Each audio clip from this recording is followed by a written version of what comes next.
Hay un pensamiento en la palabra de Dios en el libro de Apocalipsis. Apocalipsis capítulo 1, versículo 3. Apocalipsis capítulo 1, versículo 3. La palabra de Dios dice: Bienaventurado el que lee y los que oyen las palabras de esta profecía y guardan las cosas en ella escritas, porque el tiempo está cerca. ¿Qué le parece si nos ponemos en pie para orar? Querido Padre Celestial, gracias. Gracias por el día que nos dio, gracias por la oportunidad de reunirnos en este lugar otra vez para estudiar su palabra. Señor, gracias por la presencia de los ángeles en nuestro medio. Gracias por la compañía del Espíritu Santo. Gracias por los amigos y amigas que nos acompañan y gracias por los hermanos y hermanas presentes. Agradecemos también, Señor, por todos aquellos y aquellas que nos siguen a través de la radio, la internet y la televisión. Que todos y todas en esta hora sean bendecidos y bendecidas por usted. Y ahora, Dios, le rogamos que el Espíritu Santo nos traiga palabra de vida para la vida eterna. Que no sean palabras de hombre las que recibamos, pero la palabra de Jehová que vive y permanece para siempre. Habilítenos, capacítenos y prepárenos para estar en su presencia. Lo pedimos, Señor, en el nombre de Jesús. Amén, Señor. Amén. Bien, durante la semana estamos trabajando con la serie Apocalipsis, un refugio para la familia. Y hoy trabajaremos con el título Bienaventurados, segunda parte. ¿Cuál es el título de hoy? Bienaventurados, la segunda parte. Hay dos palabras cuando se estudia la Biblia, hay dos palabras que hay que tomar en cuenta. Es posible que estas dos palabras no estén en la Biblia, pero tienen que ver con el estudio de la misma. Primera palabra, eisegesis. ¿Cuál es la primera palabra? Eisegesis. Segunda palabra, exégesis. ¿Cuál es la primera? ¿Y cuál es la segunda? No son iguales. La primera palabra, eisegesis, significa decir lo que el texto no dice. Es ponerle al versículo, al texto de la Biblia, lo que no dice. Por esa razón hay tantas iglesias y tantas iglesias y tantas iglesias, porque hay mucha gente poniéndole al texto lo que el texto no dice. En cambio, la exégesis es un estudio serio de la palabra de Dios. ¿Qué es exégesis? Cuando se hace una exégesis, se buscan respuestas a preguntas como esta. ¿Quién lo dijo? ¿Cuándo lo dijo? ¿Cómo lo dijo? ¿Por qué lo dijo? ¿Para qué lo dijo? ¿Qué fue lo que dijo? ¿Qué ocurrió cuando lo dijo? ¿En qué momento histórico lo dijo? ¿Cómo se relaciona lo que dijo con toda la Biblia? ¿Lo dijo Dios? ¿Lo dijo el diablo? ¿Lo dijo un profeta? ¿Quién lo dijo? ¿Lo dijo un demonio? ¿Lo dijo un ángel? ¿Quién lo dijo? Tenemos que identificar quién es la persona que habla y a quiénes les habla y por qué y para qué se lo dice. Y después de tener un cuadro claro, entonces hay que identificar las palabras. ¿Cuál es la palabra clave o cuáles son las palabras claves? ¿Cuál es su significado etimológico? Es decir, la raíz de la palabra que se está usando. ¿Cuál es su significado semántico? ¿Cuál es la definición de la palabra? ¿Cuál es el significado ponderativo? ¿Cómo se está usando esta palabra en ese contexto? En otras palabras, hay que hacer una investigación de lo que se está estudiando. Y entonces se saca un resultado. ¿Cómo se llama esa ciencia? Exégesis. La exégesis es parte de lo que se llama hermenéutica, y la hermenéutica es la correcta interpretación de la palabra de Dios. ¿Y cuál es la primera palabra? Eisegesis. ¿Qué es la eisegesis? Es decir lo que el texto no dice. Es colocar en el texto lo que el texto no está diciendo. Razón por la cual dice el apóstol Pedro que algunos tuercen las otras escrituras porque no entienden lo que dice Pablo. Y eso está trayendo un problema serio en la humanidad. Nosotros estamos estudiando el libro de Apocalipsis, por lo menos, estamos mirando la primera parte del libro o el prólogo, capítulo 1, versículo 1 al 10. Y nos quedaremos durante esta semana solamente con los versículos 1 al 6. Y específicamente en estos días veremos la última parte del primer párrafo del libro. Y la última parte del primer párrafo es el versículo número 3. En ese versículo 3 dice, bienaventurado el que lee. ¿Y qué sigue diciendo? Y los que oyen las palabras de esta profecía, y los que guardan las cosas en ellas escritas, porque el tiempo está cerca. Todo el tiempo se nos irá con 3 verbos. Número 1, el que lee. Número 2, los que oyen. Número 3, los que guardan. Todo el libro del Apocalipsis entra por ese versículo número 3. ¿Y son qué cosa? Bienaventurados.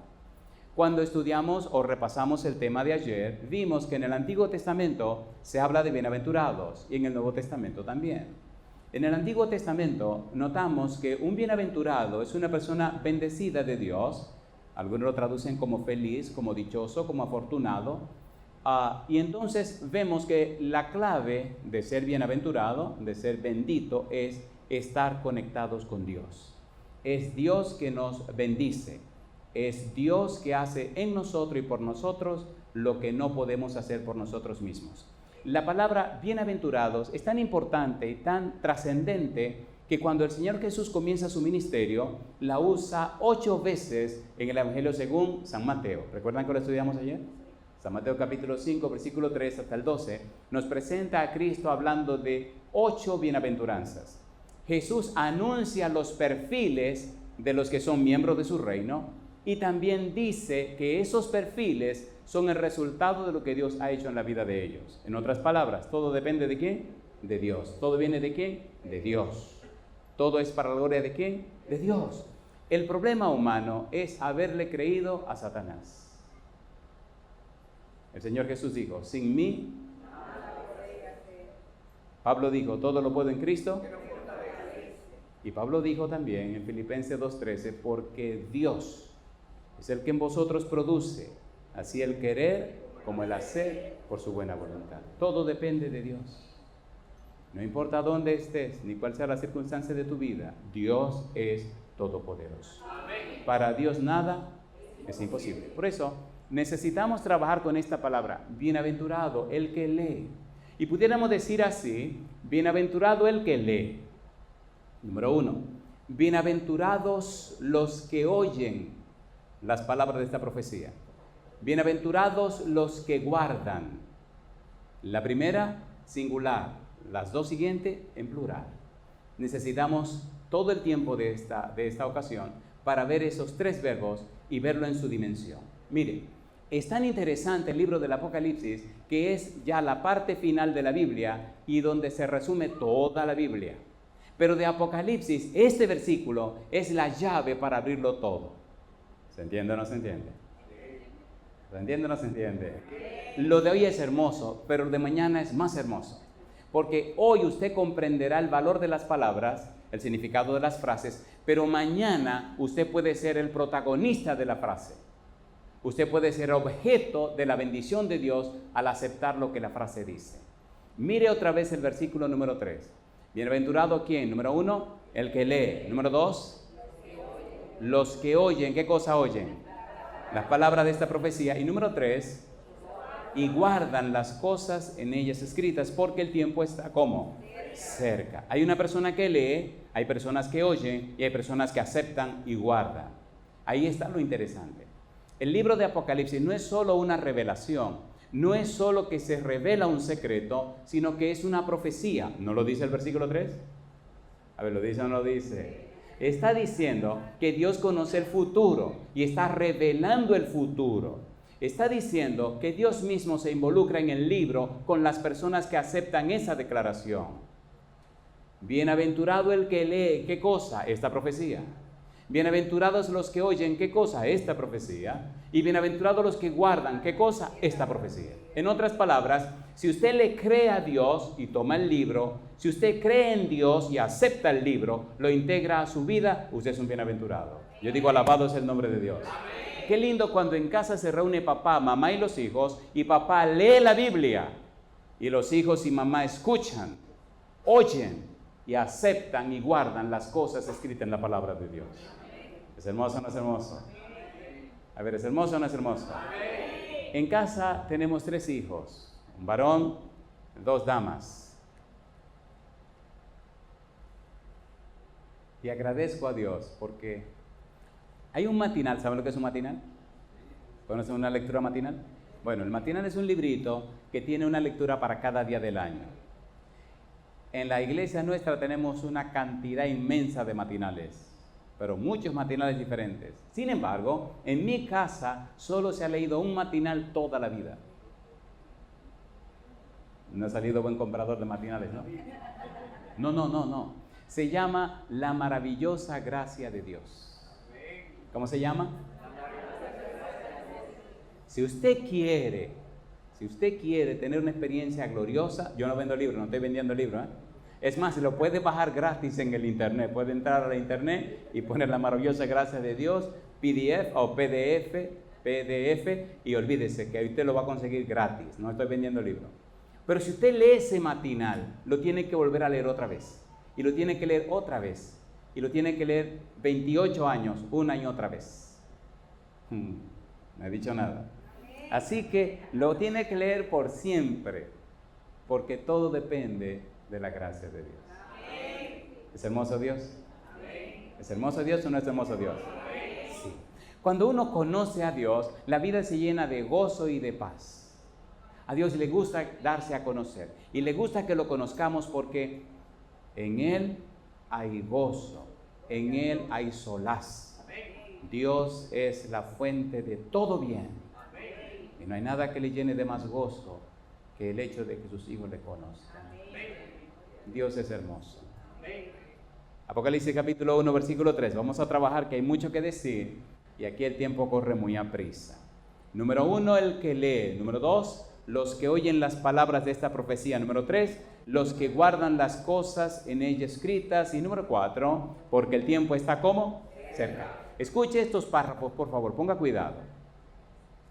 La bienaventuranza sugiere la metodología que debería caracterizar a cualquier aproximación a este libro.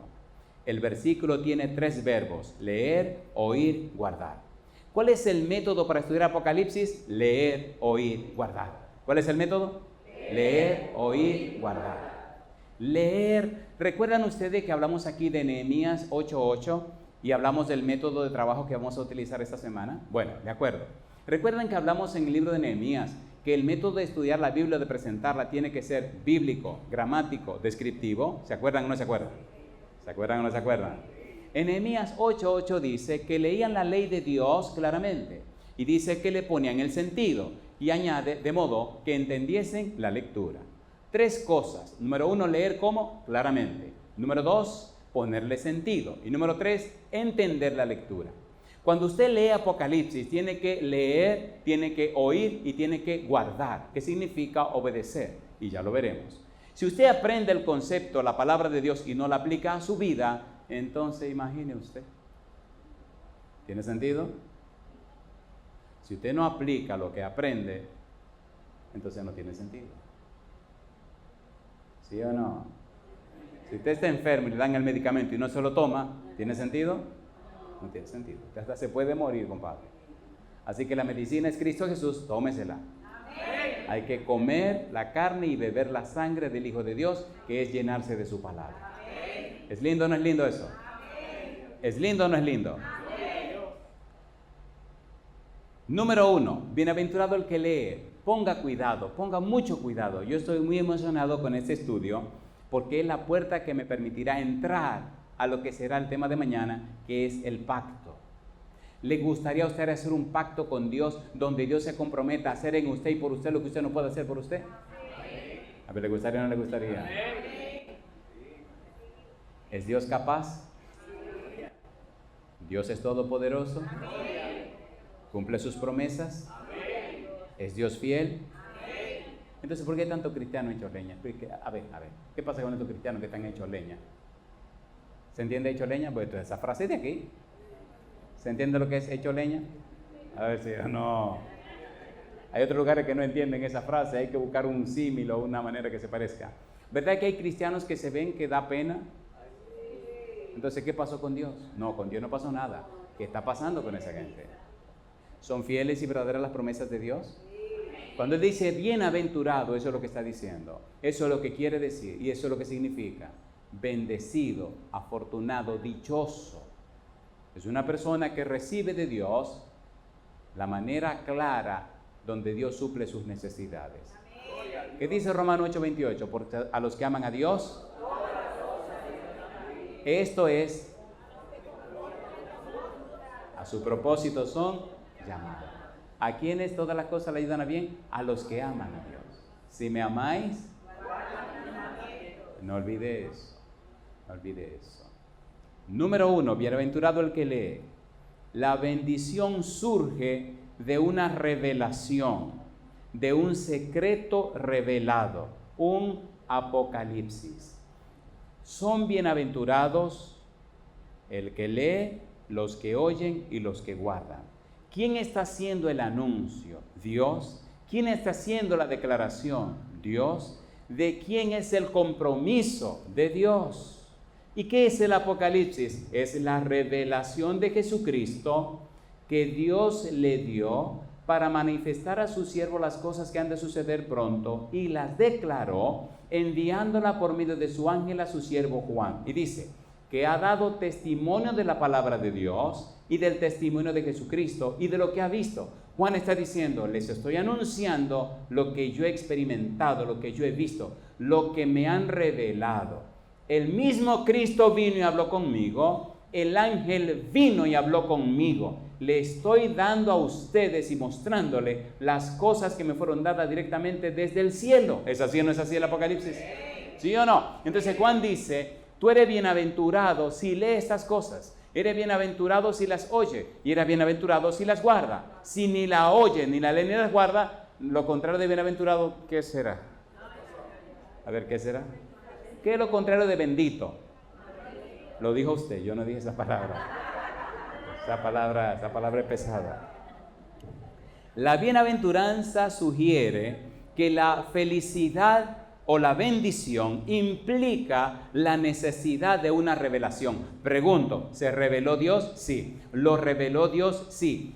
¿Explicó Dios y anunció Dios lo por venir? Sí. En el año 95, cuando Juan está escribiendo el libro, está en Patmos, y está en Patmos preso en la isla porque Domiciano, un emperador romano, se molestó con él porque Domiciano quería que lo adoraran como un dios. Y cosa curiosa, a los cristianos le llamaban ateos. ¿Por qué le llamaban ateos? Porque no querían adorar al emperador. ¿Entendieron? ¿Entendieron? Así que a Juan lo mandaron, lo quisieron hervir en aceite y no pudieron. El Señor no lo dejó y lo mandaron a morir en esa isla. Lo interesante es que en esa isla Juan recibe la presencia de Jesús, la presencia del ángel y la revelación de Dios. Oiga, llama la atención cuando dice el versículo número 2 que ha dado testimonio de la palabra de Dios y del testimonio de Jesucristo. Cuando usted estudia la vida de Juan y descubre que se escribió el Evangelio según San Juan, Primera de Juan, Segunda de Juan, Tercera de Juan y el Apocalipsis, escribió 5 libros en el Nuevo Testamento. Pero todos los libros de Juan son una cristología. ¿Qué cosas son? ¿Qué es una cristología? Es un estudio de la persona de Jesús. ¿Qué es cristología? Estudio de la persona de Jesús. ¿Juan conocía a Jesús? A ver, ¿sí o no? En 1 de Juan capítulo 1, él dice, yo le voy a contar lo que yo vi, lo que yo oí, lo que yo experimenté, lo que yo he vivido en mi propia carne. ¿Era Juan el que estaba más cerca de Cristo Jesús? Sí. ¿Era Juan uno de los 3 que estaba en el círculo íntimo de Jesús? Sí. Juan, Santiago y Pedro. ¿Conoció Juan a Jesús? Sí. Y ahora, qué cosa linda, ya Juan es un anciano. Y Cristo viene y se le aparece, y allá está el ancianito. Cosa linda, mamá. Primero Juan era el muchachito, ahora es el ancianito. Qué interesante, ¿no? Y ese ancianito que pensó que ya todo terminó, empezó la maravillosa experiencia de la revelación del Apocalipsis. ¿Es el Apocalipsis una revelación? ¿Qué significa Apocalipsis? Revelación. La naturaleza de la lectura de este libro es esencialmente religiosa. ¿Cómo es? Esencialmente religiosa. No es secular. Es la revelación de Jesucristo. Es la revelación de Dios. Es la revelación del Padre, del Hijo y del Espíritu Santo. Es la revelación, como dice el capítulo 1, versículos 4 y 5, del que es y que era y que ha de venir, de los 7 espíritus que están delante de su trono y de Jesucristo, el testigo fiel, el primogénito de los muertos, el soberano de los reyes. Es la revelación de Elohim, como diría el Antiguo Testamento. Aquí me detengo un minutito. ¿Verdad que nos estamos entendiendo? A ver, ¿sí o no? Bienaventurado el que lee. ¿Lee qué? La revelación de Dios, la revelación de Jesucristo. Si es revelación de Dios, si es revelación de Jesucristo, si es revelación del Espíritu Santo, entonces es un asunto espiritual, no es un asunto secular. Cuando nos acercamos a la Biblia, debemos tener cuidado en qué espíritu nos acercamos. Hay una palabra en la Biblia que es profano. ¿Cuál es la palabra? Profano. A Dios no le gusta la profanidad, la detesta, la rechaza, no la quiere. Ahora, interesante lo amable, lo afable y lo hermoso que es Dios cuando utiliza las palabras en la Biblia. Ponga cuidado. Cuando leemos en la Biblia, en el libro de Malaquías capítulo 1, en el libro de Romanos capítulo 9, en el libro de Hebreos capítulo 12, encontramos que nos hablan acerca de Esaú. ¿Recuerdan quién era Esaú? ¿Hermano de quién? De Jacob.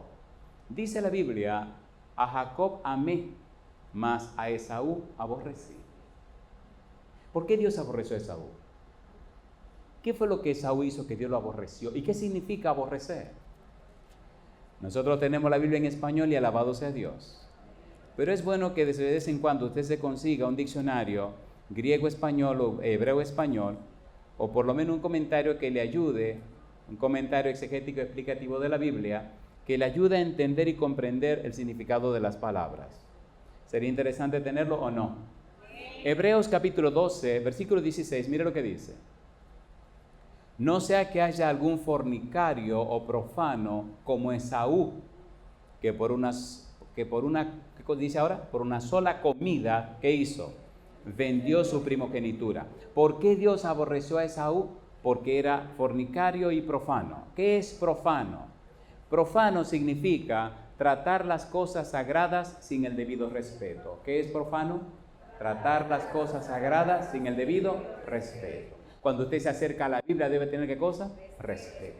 Cuando usted se acerca a estudiar Apocalipsis, debe tener respeto, debe tener cuidado, porque es una revelación de Jesucristo, es una revelación de Dios, es una revelación del Espíritu Santo, es un asunto religioso, es un asunto espiritual. Bienaventurado el que lee ese asunto espiritual. Bienaventurados los que oyen, bienaventurados los que guardan. Recuerde que estamos en el primer punto. Bienaventurado ¿quién? El que lee. El verbo leer está en singular, los demás verbos están en plural. El lector tiene una audiencia, no está solo. Las palabras que lee deben ser oídas por la multitud, los que oyen, según la práctica litúrgica de la sinagoga. En la sinagoga se paraba alguien para leer y todos los demás que hacían, escuchar. Cuando usted lee San Lucas, capítulo 4, versículo 14 hasta el versículo 21, descubre a partir del versículo 18 que Cristo ya está en la sinagoga. Le dan la oportunidad de leer y él toma el libro y comienza a buscar y busca Isaías 61, 1 y 2 y empieza a tener la lectura y todos los demás están escuchando. Y cuando termina le dice el Señor Jesús, hoy se ha cumplido delante de vosotros esta escritura. ¿Quién está leyendo? Jesús. ¿Quiénes están escuchando? Los que están en la sinagoga. Ahora la pregunta es, ¿quiénes guardaron la palabra de Jesús? Los discípulos y los apóstoles. En cambio, los demás querían hacer ¿qué cosa? Matarlo. Siempre habrá dos grupos. Los que aceptan y obedecen y los que rechazan. ¿En cuál grupo está usted? Mi pregunta número 1, ¿nos estamos entendiendo? Bienaventurado el que lee. Recuerde que el Apocalipsis, aunque escrito en griego, está hecho con una mentalidad hebrea, una mentalidad judía. Por tal razón, el versículo 3 nos dice qué es lo que está pasando en la sinagoga, cómo se lleva la liturgia o cómo se hacen los cultos en la sinagoga. Alguien lee, los demás oyen y se espera que guarden, que cumplan, que vivan, que experimenten, que pongan en práctica lo que se leyó. ¿Se entiende el cuadro? ¿Se entiende o no se entiende? Mire qué cosa linda. Estamos en el contexto sagrado del culto colectivo. El Apocalipsis es más que una liturgia, es una profecía. El Apocalipsis es un libro que la audiencia necesita estudiar y comprender. ¿Qué necesita la audiencia? Estudiar y comprender. ¿Lo estamos estudiando? Sí. ¿Lo estamos comprendiendo?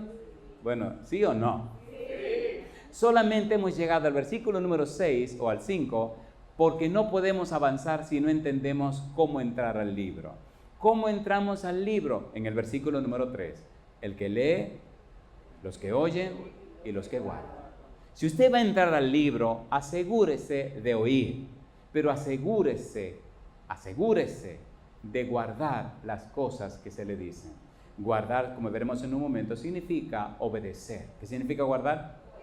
Obedecer. Yo había dicho que tu casa y la casa de tu padre andarían delante de mí perpetuamente, mas yo nunca tal haga, pues yo honraré a los que me honran, y los que me desprecian serán tenidos en poco. Primera de Samuel capítulo 2 versículo 30, son las palabras de Dios. Si tú no me honras, yo no te puedo bendecir, no tengo el derecho de bendecirte. Si tú no me crees, no te puedo bendecir. Cristo dijo, al que cree, todo le es posible.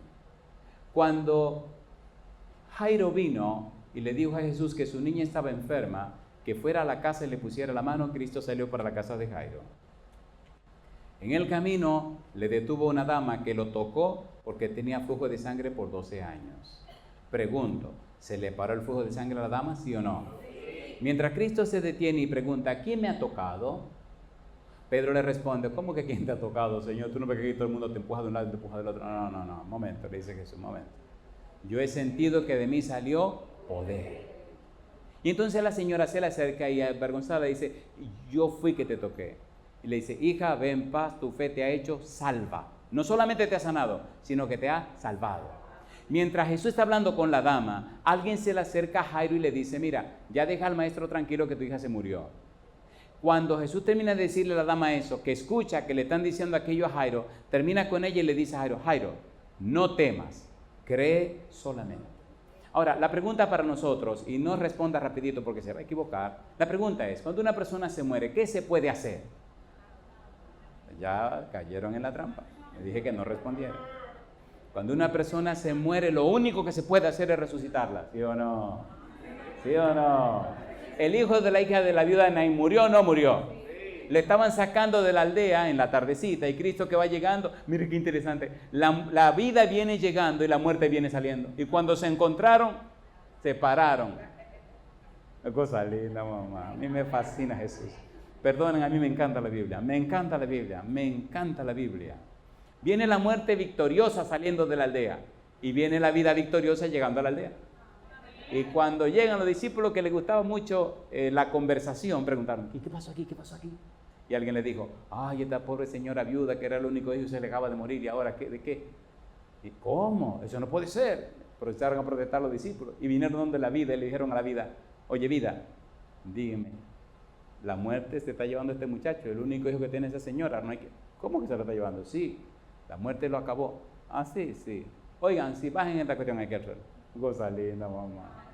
Y lo bajaron, Jesucristo va y le dice, hey, compadre, levántese de ahí. Entonces, ¿se levantó o no se levantó? A mí me gusta Jesús. A mí me gusta Jesús. Y lo agarró, lo levantó y le dijo, aquí tiene su hijo. Cuando llegó a la casa de Jairo, ¿la niña estaba muerta o no estaba muerta? ¿Estaba muerta o no estaba muerta? ¿La resucitó? Entonces, ¿qué hay que hacer con un muerto?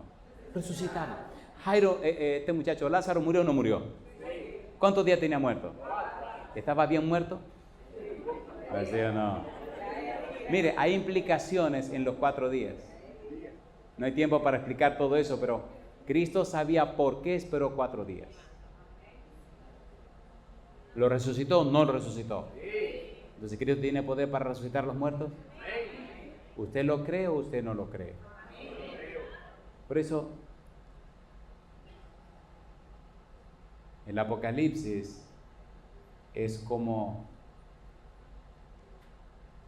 Cuando usted lee el libro de Apocalipsis, descubre 2000 citas del Antiguo Testamento. Eso es mucho. ¿Cuántas citas del Antiguo Testamento? 2000.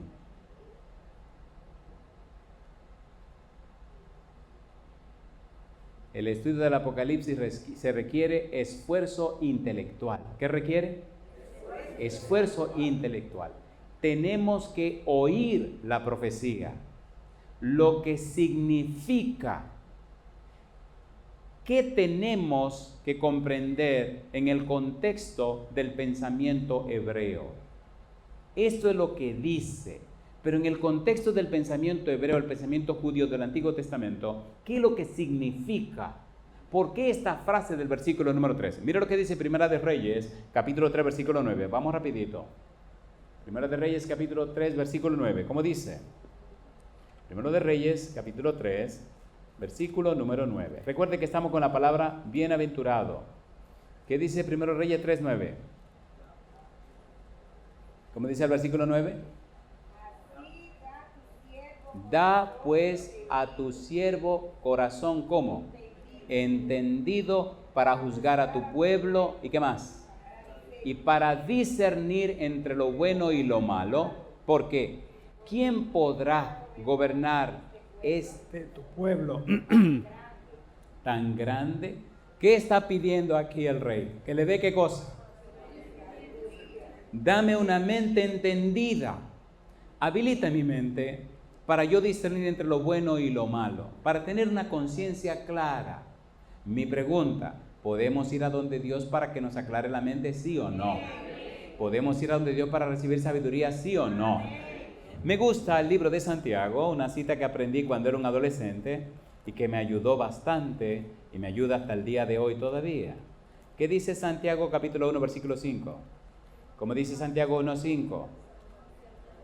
Una cita clásica, ¿verdad? ¿Qué dice el versículo 5? Y si alguno de vosotros tiene falta de sabiduría, ¿qué cosa dice? Pídala a Dios, el cual da a todos, ¿cómo dice? Abundantemente y sin reproche, ¿qué dice? Y le será dada. Si usted no entiende, pida sabiduría a Dios. Cuando estudie el Apocalipsis, dígale a Dios que su espíritu venga y le aclare la mente. Lo primero que debe entender es que si decide estudiar el libro, necesita, número 1, leerlo, número 2, oírlo, número 3, guardarlo, obedecerlo. Si usted solo viene en forma deportiva, por curiosidad, usted se va a espantar con tantos animales y tantas bestias y tantas cosas raras, y que un dragón y que el diablo y el demonio, compadre, mejor cierra el libro y sale corriendo. Es lo que pasa con la mayoría de la gente, ¿o no? A ver si o no. Pero si usted entra por la puerta apropiada, entonces usted es bendecido y enriquecido con la unción del Espíritu en el conocimiento de la verdad. Nehemías capítulo número 8, versículo 3. Recuerde, estamos mirando el contexto del pensamiento hebreo en relación al libro de Apocalipsis. ¿Qué dice Nehemías capítulo 8, versículo 3? ¿Cómo dice? Nehemías capítulo 8, versículo número 3. ¿Cómo dice el versículo 3? Y leyó en el libro, ¿cómo dice? Delante de la plaza que está delante de la puerta, ¿de quién? De las aguas. ¿Y cómo dice desde cuándo leyó? Desde el alba hasta el mediodía, en presencia de hombres y mujeres y de todos los que podían entender. ¿Y qué dice ahora? Y los oídos de todo el pueblo estaban atentos al libro ¿de qué? De la ley. La mentalidad de Apocalipsis es: reúnete con tu esposa, reúnete con tus hijos, léele el libro a tu familia. El contexto y el pensamiento del libro es: reúnete con tu grupo pequeño, toma el libro y léeselo a tu grupo pequeño.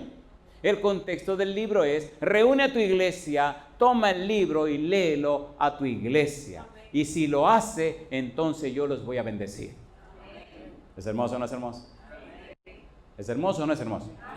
Así que si usted ha estado viniendo aquí, usted está recibiendo una bendición de Dios. Porque es justamente lo que el libro dice. ¿Sí o no? Jeremías capítulo 6, versículo 10. Jeremías capítulo 6, versículo número 10. ¿Qué dice Jeremías 6, 10? ¿Cómo dice el versículo 10? ¿A quién hablaré y amonestaré para que oigan? ¿Y qué sigue diciendo ahora? He aquí que sus oídos son incircuncisos. ¿Y qué más? Y no pueden escuchar. He aquí que la palabra de Jehová les es como cosa vergonzosa. No la aman. ¿No es eso lo que está pasando con el mundo de hoy? A ver, ¿sí o no? La gente tiene tiempo para ir toda la tontería que se le ocurra, pero no tiene tiempo para la palabra de Dios. ¿Sí o no? A ver, ¿sí o no? En algunos países que voy, la gente viene por simple curiosidad, porque vieron el negro ese en YouTube y vieron el negro ese en tal cosa, así lo dicen. Y vinieron por curiosidad. Qué cosa linda cuando vienen, el Espíritu los agarra y les rompe el corazón. Y entonces no se pueden ir. Y algunos vienen después con el chisme y los lagrimones. Perdóneme, pastor, discúlpeme. Mire que yo... Es cosa linda, mamá. Y terminamos abrazándole, diciéndole, tranquilo, mi negro. El Espíritu te atrapó. ¿Sí o no? Pero gente que piensa, gente pesada. Pero no habían oído la palabra de Dios. No habían conocido la palabra de Dios. Mire, cuando usted se llena de la palabra de Dios, usted no puede ser igual. Escuche esto, hasta que usted no se llena de la Biblia, usted no sabe nada de nada. Porque si usted no conoce a Dios, usted está más perdido que el hijo del Limber, ¿o no? ¿O no? Hasta que usted no conoce a Dios, usted no sabe nada de nada. Es cosa linda. Alábese en eso el que se hubiere de alabar, dice Dios. Y me gusta el versículo número 24 cuando dice, en conocerme y entenderme que yo soy Jehová, que hago misericordia, juicio y justicia en la tierra, porque estas cosas quiero, dice Jehová. Lo primero que hace es misericordia. En latín me llama la atención y me hace gracia la palabra misericordia. Misericordis significa ver la miseria del corazón. Pero gracias a Dios que la Biblia no está escrita en latín, sino en hebreo y en griego y una parte en arameo. Ahora, en hebreo en hebreo y en griego, el significado de la palabra misericordia, oiga qué cosa linda es. Misericordia se define como descubrir la necesidad de alguien y suplirla abundantemente. ¿Qué es misericordia? Descubrir la necesidad de alguien y suplirla como abundantemente. ¿No es así Dios? A ver, ¿sí o no? ¿Necesitábamos salvación? ¿Cómo la suplió? Abundantemente. Qué cosa linda, mamá. A mí me gusta Dios que suplió nuestra necesidad de salvación tan abundante, pero tan abundante, pero tan abundante que uno ni le entiende. ¿Vino Cristo y murió en la cruz, sí o no? ¿Pagó el precio de nuestros pecados? ¿Nos dio salvación y vida eterna? Entonces mandan a otro con la misma autoridad y poder de Cristo para que sea la garantía. Cosa linda, mamá. Cuando usted compra un producto y le dan garantía, ¿está tranquilo o no está tranquilo? A ver, ¿sí o no? Donde vivo, si usted compra algo y tiene garantía, ore que se dañe porque le dan otro nuevo. Y lo interesante es que hay un periodo de garantía. Oiga, qué interesante. Si usted compra, yo no estoy haciendo negocio, yo no vendo llantas, yo no vendo gomas de carro ni nada de eso, pero si usted compra una llanta y la llanta como que ya tiene un cierto uso y tiene un periodo de garantía, garantizado porque sé yo cuántas millas, y usted ve como que el asunto como que ya no se ve tan bonita, entonces dígale a la llanta, dáñate. Cosa linda, mamá. Cuando usted la lleva para que la roten, el tipo le dice, oiga, pero esta llanta no se ve bien. No, no se ve bien. Présteme la garantía. Cosa linda, mamá. Y le ven la garantía. Ah, pero tiene una buena garantía. Se la voy a cambiar. Cosa linda. ¿Qué usted cree que le van a poner? ¿Una llanta? No. ¿Quieren leer la garantía de la salvación? A ver, ¿la quieren o no la quieren? Mire usted quién es la garantía de la salvación. Efesios capítulo 1, versículo 13 y 14. Miren nada más y nada menos quién es la garantía de la salvación. A mí me gusta Dios. Como quien dice, Cristo ya resolvió todo, pero como ustedes son como son, le voy a poner una garantía. Qué cosa linda. ¿Qué dice el versículo 13? Efesios 1:13. En él también, ¿qué cosa dice? Efesios capítulo 1, versículo 13. En él también vosotros, habiendo oído la palabra de verdad, ¿qué cosa? El evangelio de vuestra salvación, y habiendo creído en él, ¿qué dice ahora? Fuisteis sellados con el Espíritu Santo de la promesa, que es, ¿qué cosa dice? Que es las arras, la garantía, en griego, que es la garantía de ¿qué cosa? Que es la garantía de nuestra herencia hasta la redención de la posesión adquirida para la alabanza de su gloria. ¿Podemos creerle a Dios, sí o no? ¿Tenemos garantía? ¿Quién es la garantía? No, el Espíritu Santo. Mira el versículo otra vez. ¿Quién es la garantía? El Espíritu Santo. Alabado sea el nombre de Dios. Cuando usted estudia el libro del Apocalipsis, descubre al que es, que era y que ha de venir. Descubre los 7 espíritus que están delante de su trono. Y descubre a Jesucristo, el testigo fiel, el primogénito de los muertos, el soberano de los reyes, el que nos amó y nos lavó con su sangre. Alabado sea el nombre de Dios. Y yo pregunto, ¿bienaventurado el que lee, sí o no? ¿Sí o no? Y le hago una pregunta. ¿Merece Dios que le creamos? ¿Sí o no?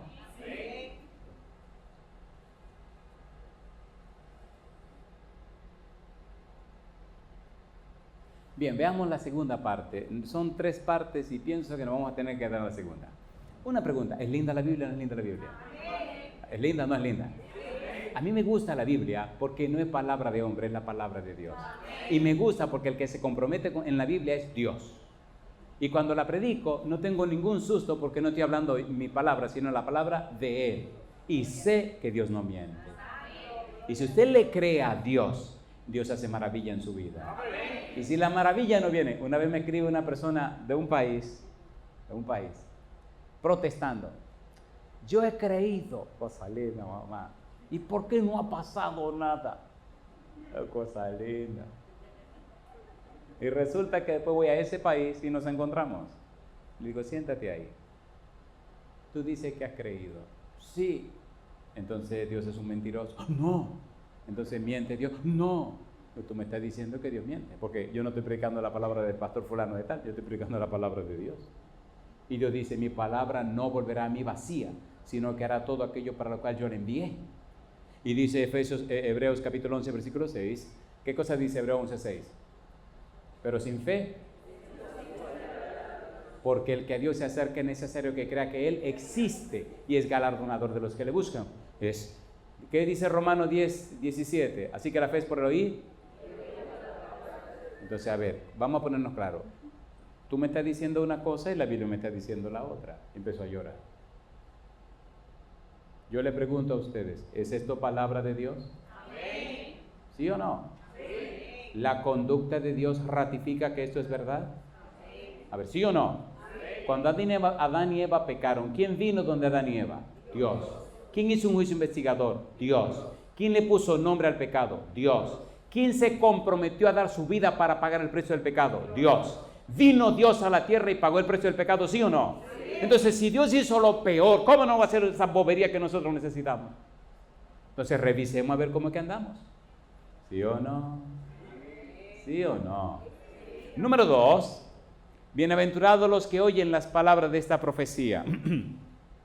La concepción hebrea de oír también implica una disposición a vivir a la altura de lo que uno entendió. Si usted entendió el libro, tomará la decisión de permitirle al Espíritu que le haga vivir a la altura de lo que el libro representa.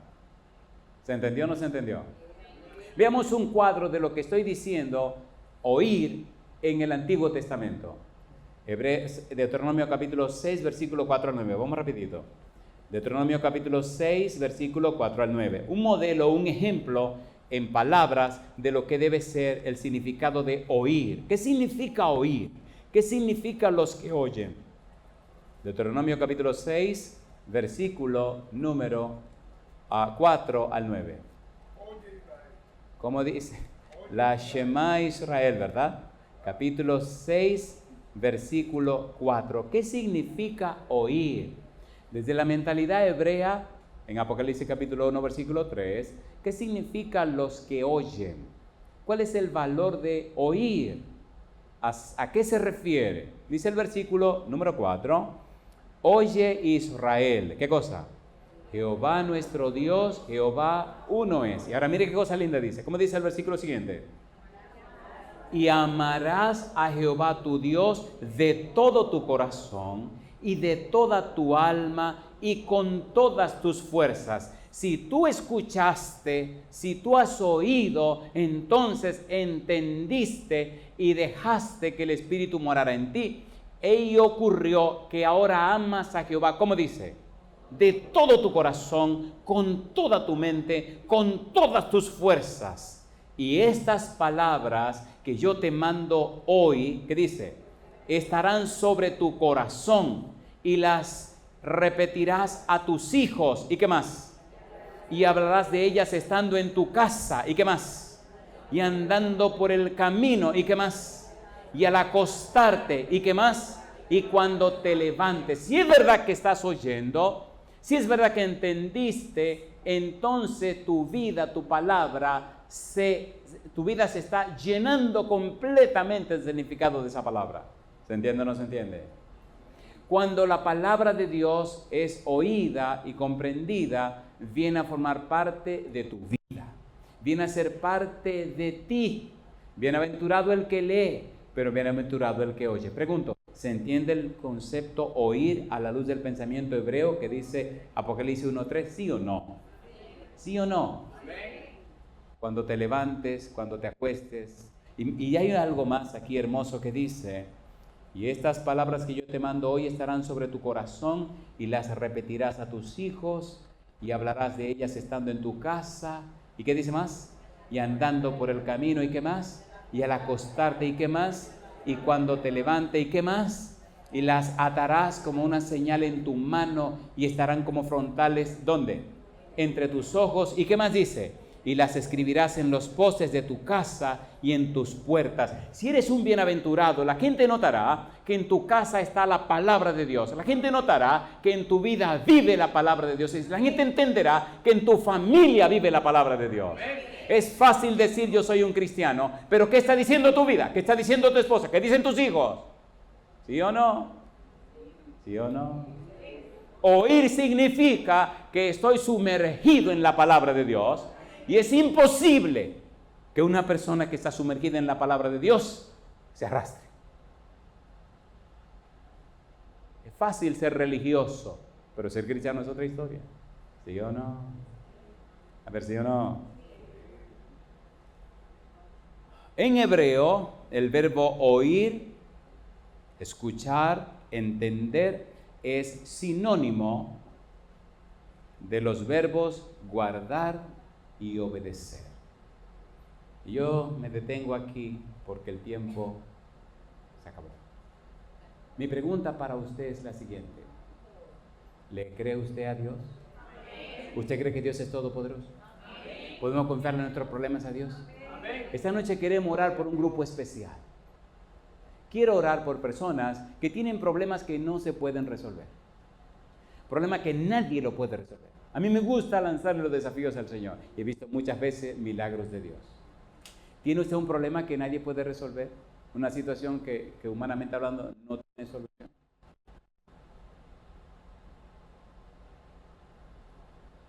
Me gusta orar por esos casos. Y aquí viene el desafío. Póngase en pie si usted tiene un problema que humanamente no se puede resolver. Alabado sea Dios. Hay cosas y hay casos que humanamente hablando no tienen solución. Solo Dios lo puede resolver. Muchas veces hay personas que han venido y me han dicho: pastor, este es el caso. Digo, alabado sea Dios. No tiene solución. Digo, un momento, los hombres no tienen solución. A Gabriel dijo que para Dios nada era imposible. San Lucas 1:37. Si usted lee y si usted oye y guarda la palabra de Dios, usted entonces tiene acceso y derecho al Señor de los señores, que, número 1, calmó la tempestad. Número 2, echó fuera a los demonios. Número 3, sanó a la mujer del flujo de sangre. Y número 4, resucitó a un muerto. El Señor Jesús echó fuera a los demonios del endemoniado gadareno, ¿sí o no? No hay un problema que usted tenga que Cristo no pueda resolver. Ahora escuche mi pregunta para que oremos. Escúcheme bien. Yo quiero orar aquí al frente con personas que saben y entienden, escuche bien por favor, que su problema, el único que lo puede resolver es Dios. Si usted le cree a Dios y quiere darle la oportunidad que Él lo haga, entonces venga, vamos a orar aquí al frente, atrévase a pasar al frente conmigo y vamos a presentar su caso delante de Dios. Recuerden, no estamos hablando de un dolor de muelas, si pudieran subir aquí arriba. Estamos hablando de una situación difícil. ¿Pueden subir aquí arriba? Adelante. ¿Está el pastor aquí en la sala con nosotros? Allá viene el pastor Caro. Muy bien. Adelante. Si pudieran acomodar, adelante. Pueden acomodarse más, pueden seguir subiendo. Adelante. Mi pregunta. ¿El Señor Jesús oraba por los enfermos? Amén. ¿Sí o no? Sí. ¿Por los necesitados? Amén. Pues nosotros creemos también que si las personas le creen a Dios y están decididas a aceptar los principios establecidos en la palabra de Dios, entonces podemos orar por ellos. Pero si usted anda buscando una oración extraña para volver a su vida pasada y hacer como le da la gana, mire, no pierda su tiempo, usted no va a relajar a Dios. Ahora, si usted quiere pedir la bendición de Dios y aceptar que el Espíritu le cambie y le transforme y vivir para la gloria de Dios, está en el mejor lugar. Exactamente eso es lo que queremos hacer. Adelante, adelante. ¿Pueden avanzar un poquito más? Adelante. Adelante, adelante. Muy bien, adelante. Amén. Miren, el Señor Jesús siempre decía, conforme a tu fe, te sea hecho. Aquel hombre que trajo a su hijo endemoniado a los discípulos, a Jesús, pero se encontró con los discípulos y no pudieron hacer nada. Entonces, cuando Cristo vino, el hombre estaba ya defraudado, estaba desanimado, había perdido la fe, y entonces le dijo a Jesús, pero mira, si tú puedes hacer algo, ayúdanos. ¿Cuál fue la respuesta de Jesús? Al que cree, todo le es posible. No es cuestión mía, ni del pastor Caro, ni de... No. Es problema suyo y Dios. Si usted le cree a Dios, Dios hará la maravilla. Amén. Si usted no le cree a Dios, puede orar quien ore y no pasará nada. No es la fe mía la que está en juego ni la del pastor. Es si usted le cree a Dios o no le cree. ¿Se entendió? Amén. ¿Se entendió? Gloria a Dios. Muy bien. Vamos a dividir otra vez la culpa, pastor. Ahora vamos a cambiar las cosas. Usted va a orar, vamos a seguir firme. Usted va a orar por su iglesia, todos los amigos que están aquí, y no olvide que lo están siguiendo en cualquier lugar del mundo. Va a orar por ellos también. Y usted me va a permitir orar por esa persona que pasaron al frente. ¿Estamos listos? Adelante, pastor. Póngase más para acá porque aquella cámara tiene que verlo. Vamos a orar. Los que están sentados pueden ponerse de pie, por favor. Padre Santo, en esos momentos estamos ejerciendo nuestra fe para presentar a este pueblo que ha venido ante el altar para recibir la liberación en el nombre de Jesús. Amén. Gloria a Dios. Padre, tú sabes el problema de cada uno de los presentes. Tú sabes qué tiempo tiene con esa situación. Tú sabes también el tiempo que la persona ha estado buscando salida y no ha podido encontrar la salida. Pero en esta hora, cuando tú desciendes con la autoridad que tiene en el cielo y en la tierra, oh Padre eterno, te pedimos que rompa las cadenas. Amén. Gloria a Dios. Que sintamos, oh Señor, como esas cadenas son rotas en tu nombre. Amén. Que sintamos ese milagro que hemos estado pidiendo que se realice, oh Padre, que en esta hora Cristo descienda y se produzca el milagro en nuestras vidas. Amén. Oro por los amigos que han venido buscando a Jesucristo, que Jesucristo entre a su corazón y le limpie con su sangre. Amén. Oro por las madres que han venido con sus corazones rasgados pidiendo por sus hijos. Oh Padre Santo, toca a esos muchachos, a esas muchachas, donde quiera que estén, y cúbrelo con el manto de tu justicia. Padre, por aquí también hay familias que han venido con diferentes situaciones. Yo te pido, oh Padre Santo, que con tu brazo poderoso descienda al seno de esta familia y en el nombre de Jesús le dé su liberación. Amén. Padre, hay amigos que están en diferentes lugares del mundo participando de esta bendición espiritual. Espíritu Santo, ve donde quiera que estén y libéralo en el nombre de Jesús. Amén. Gloria a Dios. Padre de amor, gracias por Jesucristo. Gracias, Gracias por la sangre vicaria. Gracias, Padre. Gracias porque podemos ejercer la fe. Gracias, Padre. Gracias porque sabemos que confiamos en un Cristo que vive Amén. y que viene muy pronto con Amén. poder. Gloria a Dios. En el nombre de Jesús. Amén. Gloria a Dios. Querido Padre Celestial, gracias. Gracias por estar presente con nosotros en este lugar. Gracias por la compañía de los ángeles y la dirección de su Espíritu. Padre, gracias por los amigos y amigas que han venido hoy para juntos estudiar su palabra. Señor, gracias por estas personas que han dicho sí al llamado de poner sus vidas en sus manos para que usted tenga todo el derecho legal sobre ellos y ellas. Que a partir de hoy el Espíritu Santo les cambie y les transforme a imagen y semejanza de Jesús. Que sus dificultades y problemas sean atendidos por usted, Padre, pero resuélvalos conforme a su sabiduría. Llévelos conforme a su voluntad. Y Señor, si esos problemas y dificultades son los que le van a acercar a usted y así poder alcanzar salvación y vida eterna, haga, Señor, conforme a su sabiduría. Usted es Dios sabio y entendido.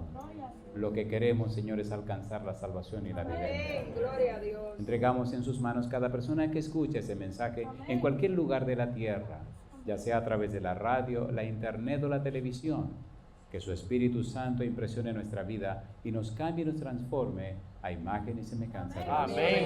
Gloria a Dios. Esas personas que están luchando en su decisión de entregarse a usted, hoy, en esta hora, Señor, que su Espíritu venga, ilumine su mente, abra su mente, Señor, y puedan decirle a Cristo, sí, hoy le acepto como mi único y suficiente Salvador. Aleluya. Los que están en el valle de la decisión, Señor, y tienen que ser bautizados o bautizadas, que hoy digan, sí, he tomado mi decisión de ser bautizado o Amén. bautizada para que mi nombre sea registrado en el libro de la vida. Amén. Que este sea un día para salvación y para la gloria de su nombre. En el nombre de Jesús. Amén.